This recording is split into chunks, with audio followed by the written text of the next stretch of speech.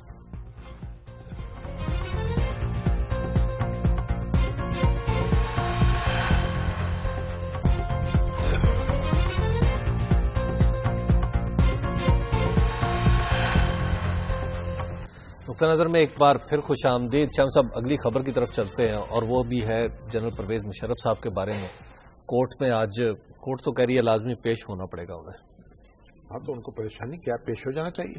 شام صاحب حالات ہیں, کچہریوں پہ حملے ہو رہے ہیں, پھر ان کے تو جس وقت آئے تھے جی 1000 تو سپاہی لگے تھے دونوں طرف سڑک پر, اور 400 کے قریب ان کو تو بلکہ چاہیے روز پیش کیا جائے, اچھا, تاکہ تاکہ سیکورٹی کا اچھا انتظام ہو جائے. ٹھیک ہے. دیکھیے یہ ان کے جو ہیلے بہانے ہیں یہ چلنے کے نہیں ہیں. اور پرویز مشرف صاحب جو ہیں انہوں نے یہ دیکھیے, جب یہ آرمی چیف ٹیک اوور کرتا ہے نا جی, تو سب سے زیادہ نقصان فوج کا ہوتا ہے. اچھا, وہ کیسے؟ اس لیے کہ فوج کے اندر وہ قواعد و ضوابط کی خلاف ورزیاں کرتا ہے, ٹھیک, اپنے خوش آمدی پالتا ہے, ان پر انعامات کی بارش کرتا ہے, ان کو اپنے ساتھ ملانے کی کوشش کرتا ہے. آپ کو ایک بار عرض کروں, میں ایک دن ڈی ایچ اے میں گیا. اچھا, تو فیز 5 جو ہے اس کا جو کمرشل ایریا ہے نا, وہاں سے گزرا تو مجھے معلوم ہوا کہ سارے مکانات جو ہیں نا, یعنی دکانیں, جی جی, وہ سب جو ہیں جرنیلوں کی ہیں. اچھا, پلازے, ٹھیک, کور کمانڈرز کے اور جرنیلوں کے. تو جب میں نے ادھر ادھر سن کر ہوئی تو یہ معلوم ہوا کہ جب پرویز مشرف صاحب نے وعدہ کیا تھا میں وردی اتار دوں گا, جی جی, جب وہ وردی اتارنے کا موقع آیا 2004 میں کی بات ہے, تو انہوں نے کور کمانڈرز کا اجلاس بلایا. ٹھیک, کور کمانڈرز کا اجلاس بلایا ان کو اس بات کا قائل کرنے کے لیے کہ وردی جو ہے وہ بہت ضروری چیز ہے. وہ یونٹی آف کمانڈ کہا کرتے تھے اس کو, اور وردی مجھے نہیں اتارنی چاہیے تاکہ وہاں سے یہ انگوٹھا لگ جائے اس بات. بالکل. اور ایک جنرل صاحب نے یہ کہا کہ وردی جو ہے وہ اتار دی جائے تو مناسب ہوگا, ان کو انہوں نے سنپ کر دی. اچھا,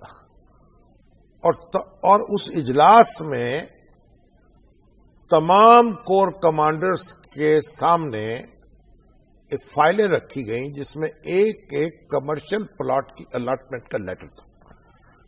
اچھا, ٹھیک, تاکہ ان کو ذرا ان کے دل پسیج جائیں.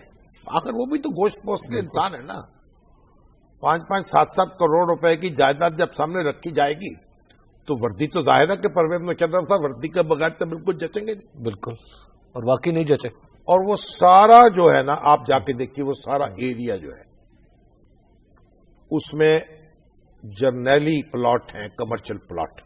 ٹھیک, اور اس میں ان پرویز مشرف صاحب کا پلاٹ. ابھی مجھے پچھلے دنوں کسی نے بتایا تھا کہ وہ بکنے کے لیے آیا ہوا.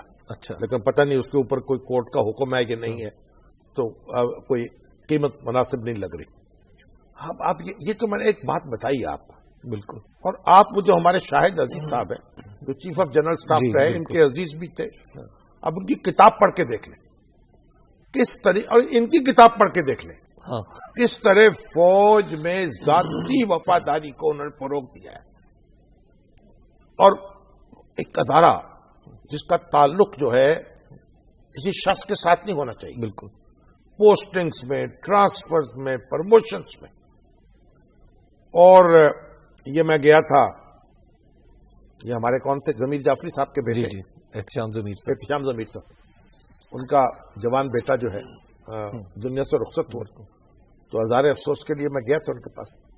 تو وہاں کو اور فوجی افسر بھی بیٹھے ہوئے تھے، تو وہ تو بیچارے تعصف میں تھے، لیکن انہوں نے بات چھیڑ دی کہ جناب دیکھیے آپ کس طرح میجر جنرل کے طور پر ریٹائر ہو گئے اور ان کی پروموشن نہیں ہوئی، لیفٹیننٹ جنرل نہیں بن سکے، کیونکہ پرویز مشرف صاحب کو ان کی کوئی بات پسند نہیں آئی.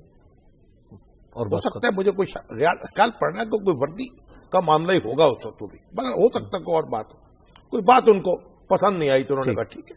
تو یہ جو معاملہ ہے، تو پرویز مشرف صاحب جو ہیں انہوں نے افواج پاکستان کو بھی ایک نقصان پہنچایا ہے. پلیوٹ کر دیا نا، پلیوٹ کیا. بالکل کوشش کی ہے اس نے. یہ تو فوج کا ادارہ ہے، اس کا ایک نظم و ضبط ہے کہ وہ اس صدمے برداشت کر گیا. بالکل. لیکن ان صدموں کی شہادتیں اینٹوں کی شکل میں اور پتھروں کی شکل میں اور پلازوں کی شکل میں آج بھی ہمارے سینے پر موجود ہے. وہ کہہ رہے ہیں مجھے باہر جانے دیں، میری باہر جا کے کیا کریں گے بھائی؟ والدہ بیمار ہے. ہاں والدہ بیمار ہیں. تو والدہ جو ہے، دیکھیے والدہ تو بھائی ان کا رشتہ ایسا ہے کہ وہ بات کچھ ہو نہیں سکتی، ماں کا رشتہ. بالکل. اور اس معاملے میں تو اب یہ عدالت فیصلہ کر سکتی ہے، ہمارے پاس نہیں ہے. اگر میں فیصلہ کرنے والا ہوتا تو ان کو کہتے چلے جائیں. ماں دیکھیے جی، جب نواز شریف صاحب کا بیٹا بیمار ہوا جی لندن میں، اور طرح طرح کی خبریں آئی، ہمارے ڈاکٹر سعید الہی صاحب نے بڑا کیا کیا امراض اس میں ڈھونڈ کے ایک مضمون لکھا، بڑا اخباروں میں چھپایا، اور اللہ تعالیٰ نے شفا دے دی ان کو ماشاءاللہ. بالکل ٹھیک ہے. ان کے بیٹے کو والدہ بیمار ہیں، ان کی خدمت میں جانا چاہتے ہیں، اور یہ یقین دہانی کراتے ہیں، انڈرٹیکنگ دے جائیں کہ میں واپس آؤں گا. ٹھیک. تو پھر جانے دیا جائے. دیکھا ہوگا کہ بھئی پھر کس حیثیت سے زندہ رہیں گے وہ. بالکل. سپاہی کے طور پر زندہ رہ سکیں گے کہ نہیں؟ اگر وعدہ نہیں پورا کرتے، اسے توڑتے ہیں اور اس بہانے سے وہیں باہر رہتے چلے جاتے ہیں جی، تو پھر تو اور بات ہے. صاحب آج احمد رضا قصوری صاحب نے ایک بڑی بات کی ہے. وہ کہتے ہیں مجھے خطرات ہیں اور خطرات کی ذمہ داری جو ہے وہ وزیر اعظم اور ان کے بھائی. یہ جو مقدمہ ہے نا جی، اس میں ضمانت پر رہائی ہو سکتی ہے. اچھا. ہاں کوئی ضرورت، کیونکہ بھائی قتل کے کیس میں ضمانت ہو جاتی، ضمانت پہ رہائی ہوتی. بالکل. محترمہ بینظیر بھٹو جو ہیں ضمانت پہ رہا ہوئی اور پھر بیرون ملک چلی گئی، پھر انور کے بعد ہی واپس آئی. ٹھیک. تو پرویز مشرف صاحب کی ضمانت کی درخواست قبول کی جا سکتی. اور ان کی ماں، دیکھیے یہ بات جو کچھ بھی کہیں، بہرحال جو بھی ان پہ الزامات ہیں ہماری شکایات ہیں جی. میں تو ابھی تو ایک ان کی، یعنی جو انہوں نے اس ملک کے کلچر کو اور اس کی ثقافت کو اور اس کی سیاست کو جو نقصان پہنچایا ہے جی، اور اس کا جو آپ دیکھیے، اور جو کرگل کا واقعہ، لیکن اس کے باوجود میں سمجھتا ہوں ماں کا معاملہ ایسا ہے کہ اگر ان کی ضمانت منظور ہو جائے تو پھر بھیج دیا جائے. شم صاحب اگلی خبر کی طرف چلتے ہیں. ویسے احمد رضا قصوری صاحب کی بھی جو بات، وہ جو کہہ رہے تھے کہ اگر مجھے کچھ ہوا تو میاں نواز شریف اور میاں شہباز شریف ذمہ دار ہوں. ان کو کیا ہوا؟ کہتے ہیں اگر مجھے کچھ ہو گیا. بھٹو صاحب ان کے پیچھے در پہ تھے، تو بھٹو صاحب کو کچھ ہو گیا، ان کو کچھ نہیں ہوا. انہوں نے یہ بھی یاد دلایا. اور ان کی تو ان کے والد ان پر قربان ہو گئے. بالکل. یہ نشانہ تو وہ تھے جی، مگر والد جو تھے ان کو گولی لگ گئی. اور پھر انہوں نے اس کا والد کا جو خون ہے، تو پھر آپ دیکھیے انہوں نے اس کا کس طرح بدلہ دیا اس کا. تو باقی خون کے بدلے میں خون. یعنی آپ یہ بتا رہے ہیں کہ احمد رضا قصوری کو کچھ نہیں ہو سکتا. احمد رضا قصوری صاحب کو کیوں ہوگا کچھ؟ ان کی حفاظت کرنی چاہیے. بالکل. میں کہتا ہوں اس وقت نہیں ہوا جب حکومت ان کے پیچھے تھی اور وہ تاک کے ان کو نشانہ بنا. کئی حملے ہوئے تھے ان پر. یہ کوئی مذاق کی بات نہیں، میں سیدھا بات کر رہا ہوں. جی جی، ہسٹوریکل فیکٹ ہے. یہ جو اس وقت، اچھا اس دور میں ٹھیک. اور یہ بات ہے، ایک بات میں آپ سے عرض کروں کہ جب بھٹو صاحب نے کہا کہ جو مشرقی پاکستان جائے گا، ڈھاکہ جائے گا قومی اسمبلی کا اجلاس اٹینڈ کرنے کے لیے، تو یہ آواز احمد رضا قصوری کی بلند ہوئی تھی کہ میں جاؤں گا، اور گئے تھے. انہوں نے کہا تو میں ٹانگیں توڑ دوں گا. بھٹو صاحب نے کہا تھا. انہوں نے کہا میں تو جا رہا ہوں. پھر ایک کریکٹر تو اپرائٹ ہے, ایک کریکٹر مطلب ایک ان کے اندر جی ایک بغاوت کا جذبہ تو ہے جی, اور ایک تنتنا بھی ہے. تنتنا تو ہے ماشاءاللہ. شاہد صاحب بریک کا وقت آ گیا, بریک کے بعد دوبارہ آپ خدمت میں حاضر ہوتے ہیں اور پھر کچھ آپ کے سوالات بھی شامل کریں گے پروگرام میں. آپ دیکھتے رہیے نقطہ نظر.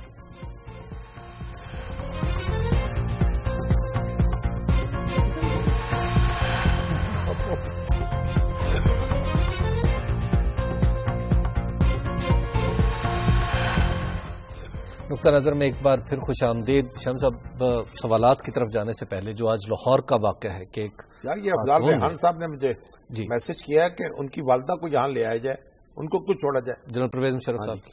افضال ریحان صاحب, آپ کا اپنا نقطہ نظر ہوگا, میرا اپنا ہے. بالکل, میں تو سمجھتا ہوں کہ والدہ بیمار ہیں, ان کی تیمارداری کے لیے ان کی ضمانت لینی چاہیے.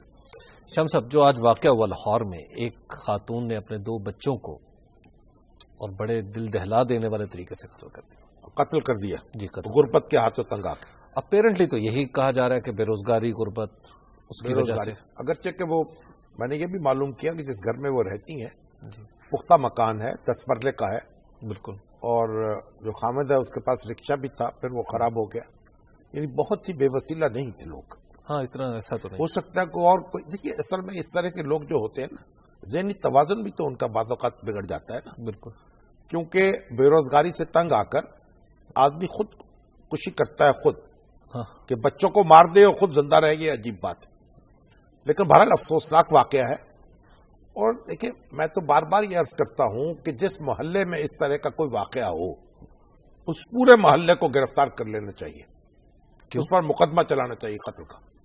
اس کی وجہ کیا ہے؟ یعنی اس کیس میں بھی محلہ ذمہ دار ہے. رسول اللہ صلی اللہ علیہ وسلم فرمایا, جس محلے میں ایک شخص, جس گلی میں ایک شخص بھوکا سوتا ہے نا, اس پر اللہ کے فرشتے لعنت بھیجتے ہیں, اس پورے محلے پر. اور یہ تو لیکن کوئی پریشانی ہے اس کو, اور کوئی توازن بگڑا ہے اس کا. تو بہرحال بہت ہی افسوسناک واقعہ ہے. کوئی ایسا نظام ہونا چاہیے کہ جہاں بہت پریشانی ہو, کوئی ہیلپ لائن ہو, کوئی حکومت کی سطح پر کوئی نمبر ہو, جیسے 115 ہے, جیسے 22 کیا ہے, 1122 ہے جی, 1122 کے ہاں ایک شعبہ کھول دیا جائے. اس طرح کی جو صورت پیدا ہو پریشانی کی, وہاں فون کریں, ان کو رسپانس ملے اور لوگ جائیں. اگر روٹی, اگر کچھ کھانا نہیں مل رہا, بچے کی فیس ادا نہیں ہو پا رہی اور پریشانی ہے, تو اس کی بات سنی جائے اور مداوع کیا جائے بیت المال سے. اور پرائیویٹلی بہت سے لوگ ڈونرز موجود ہیں, ان سے بالکل حکومت اگر پارٹنرشپ کر لے. آپ دیکھیں یہ ہمارے ملک ریاض صاحب جو ہیں, انہی کا دیکھیے کس طرح دسترخوان کھلا ہوا ہے جگہ جگہ. تو میرا خیال ہے کہ یہ کوئی ایسا نظام کرنا چاہیے. حضرت عمر نے کہا تھا کہ اگر فرات کے کنارے کوئی کتا بھی بھوکا مر جائے تو عمر کو اس کا حساب دینا پڑے گا. تو ہمارے جو حکمران ہیں ان کو اس کا کوئی انتظام کرنا چاہیے. بڑی بڑی پارٹیاں ہیں, جلسے کرتی ہیں, جلوس نکالتی ہیں. مسلم لیگ نون پر جو حکومت کی پارٹی ہے, پیپلز پارٹی ہے, اتنی بڑی پارٹی, باوسیلہ لوگ ہیں. اور یہ ہماری جو عمران خان صاحب کی پارٹی پی ٹی آئی ہے, یہ سارے اپنی اپنی ہیلپ لائنز قائم کریں. بالکل, اور مشتہر کریں. یہ بڑا زبردست آئیڈیا ہے. اور کہیں کہ یہ مشکل ہے میری, اس کا کوئی حل ڈھونڈو. آپ تحقیق کریں, پھر مشکل کا حل ڈھونڈنا چاہیے. یا ایون بات کر کے بندہ ریلیز ہو جاتا ہے, بات کر کے ریلیز ہو جاتا ہے. سائیکولوجیکل ٹینشن ہوتی ہے. اور بچے بھوکے ہیں, ان کو روٹی دی جائے, ان کے کھانے کا انتظام کیا جائے. فیس نہیں ہے تو فیس دی جائے. یہ ہمیں ہاتھ پکڑنا چاہیے ایک دوسرے کا. زندہ معاشرہ ہے نا. اقبال نے کیا کہا, مبتلائے درد ہو کوئی عضو روتی ہے آنکھ, اور کس قدر ہمدرد سارے جسم کی ہوتی ہے آنکھ. یہ زندہ جو ہوتا ہے نا جسم انسان کا صحت مند, اس میں اگر پاؤں میں کانٹا چپتا ہے, آنسو جو آنکھ سے نکلتا ہے.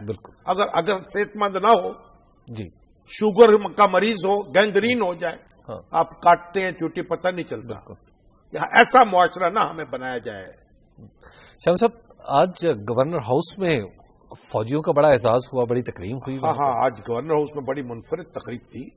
بھائی میں تو بہت متاثر ہوا, اور گورنر پنجاب جو چودھری محمد سرور صاحب, ان کے لیے بڑی دل سے دعا نکلی. انہوں نے مجید نظامی صاحب کو بھی خاص طور پر مدعو کیا تھا, مجھے بھی یاد فرمایا تھا. ہم دونوں نے بھی تقاریر کی, اجمل نیازی صاحب نے بھی کی.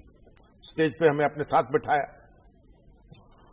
جو افواج پاکستان کے اور اس وقت جو آئے تھے فاٹا کے زیادہ تر لوگ تھے جو زخمی ہوئے جی اور ایک قسم کے معذور ہو گئے، ان لوگوں کے اعزاز میں تقریب فوجی تھے سر؟ فوجی سویلینز بھی تھے کچھ، اچھا سویلینز، اور یہ یوتھ فیسٹیول میں آئے تھے، انہوں نے بڑے انعامات بھی حاصل کیے، واہ۔ فٹ بال کھیلا ان لوگوں نے واہ، اور گیمز کھیلی اور بڑے ان کو انعامات بھی وہاں ملے، اور ان کے اعزاز میں تقریب ہوئی، اور ایک پورا شہر جو تھا اس کے منتخب لوگ جمع تھے، اور ہمارے وائس چانسلر تھے پنجاب یونیورسٹی کے مجاہد کامران، آئی جی تھے ریلوے پولیس کے، دوسرے وہ شازیہ منظور ہماری جو گانے والی، جی انہوں نے وہ گایا نغمہ جو ہے وہ اے پتر ہٹاتے نہیں وکت، بالکل، تو تردی تو لبدی پھرے بازار کڑے، تو لبدی پھرے بازار کڑے جی، اور شجاعت ہاشمی صاحب جو تھے وہ کمپیئرنگ کرتے، انہوں نے کہا کہ جب 65 کی جنگ ہوئی، ریڈیو کے آدمی ہیں،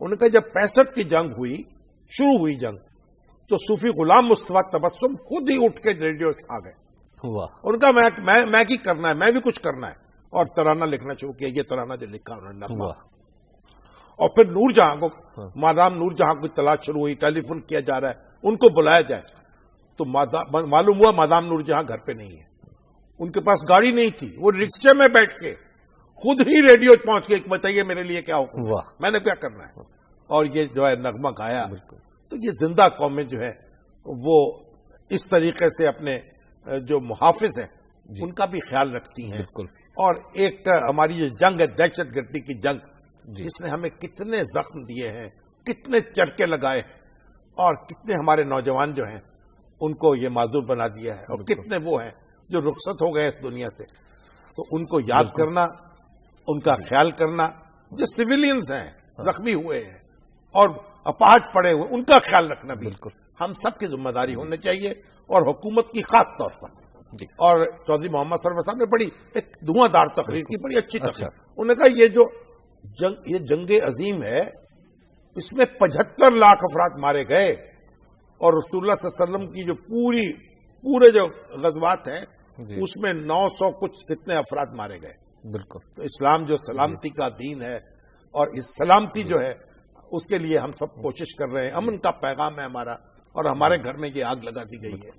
شامی صاحب یہ ہے ریحانہ اسلم صاحبہ، ریحانہ اسلم صاحبہ کہہ رہی ہیں شامی صاحب آپ نے پاکستان کے جیتنے کا ذکر ہی نہیں کیا، اتنے شاندار فتح انہوں نے حاصل دیکھیے اب آپ تو مصیبت یہ کہ ہم تو آپ ادھر پالیٹکس میں ڈال دیتے ہیں، اب یہ شہراز پراچا صاحب نے بھی کہا، اور میجر وسیم چودھری داد دی ہے، اور میجر وسیم چودھری صاحب کہتے ہیں جناب اگر یہ فوج کو شریک کر لیا، نواز شریف صاحب کبھی نہیں کریں گے، تو اگر معاملہ بریک تھرو ہو گیا تو فوج کو کریڈٹ مل جائے گا، لو اب یہ کریڈٹ کو رو رہے ہیں، ابھی پتہ نہیں کیا ہونا ہے۔ بہرحال دیکھیے پاکستانی کرکٹ ٹیم نے جس طرح کامیابی حاصل کی ہے، اور اس میں جس طرح وہ ہمارے شاہد افریدی جس طرح ابھرے، دیکھیے پاکستانی قوم کیسی زندہ قوم ہے، ہماری ٹیم دیکھیں، اسی طریقے سے موجزانہ طریقے سے وہ ترقی کر سکتی ہے، اور موجزانہ آگے بڑھ سکتی ہے، اپنی مشکلات پہ قابو پا سکتی ہے۔ کسی کو امید نہیں تھی کہ بنگلہ دیش کے مقابلے میں جیتے گی، انہوں نے آ کے چھکے پہ چھکا لگایا اور چھکے چھوڑا دیے، اور ہمارے جو بنگلہ دیشی بھائی تھے وہ روتے اور بچیاں رو رہے ہیں، چیخ رہے ہیں کہ ان کے گھر آئی ہوئی جیت ان سے چھین لی گئی، اور یہ انڈیا کے مقابلے میں بھی چھکے پہ چھکا لگایا۔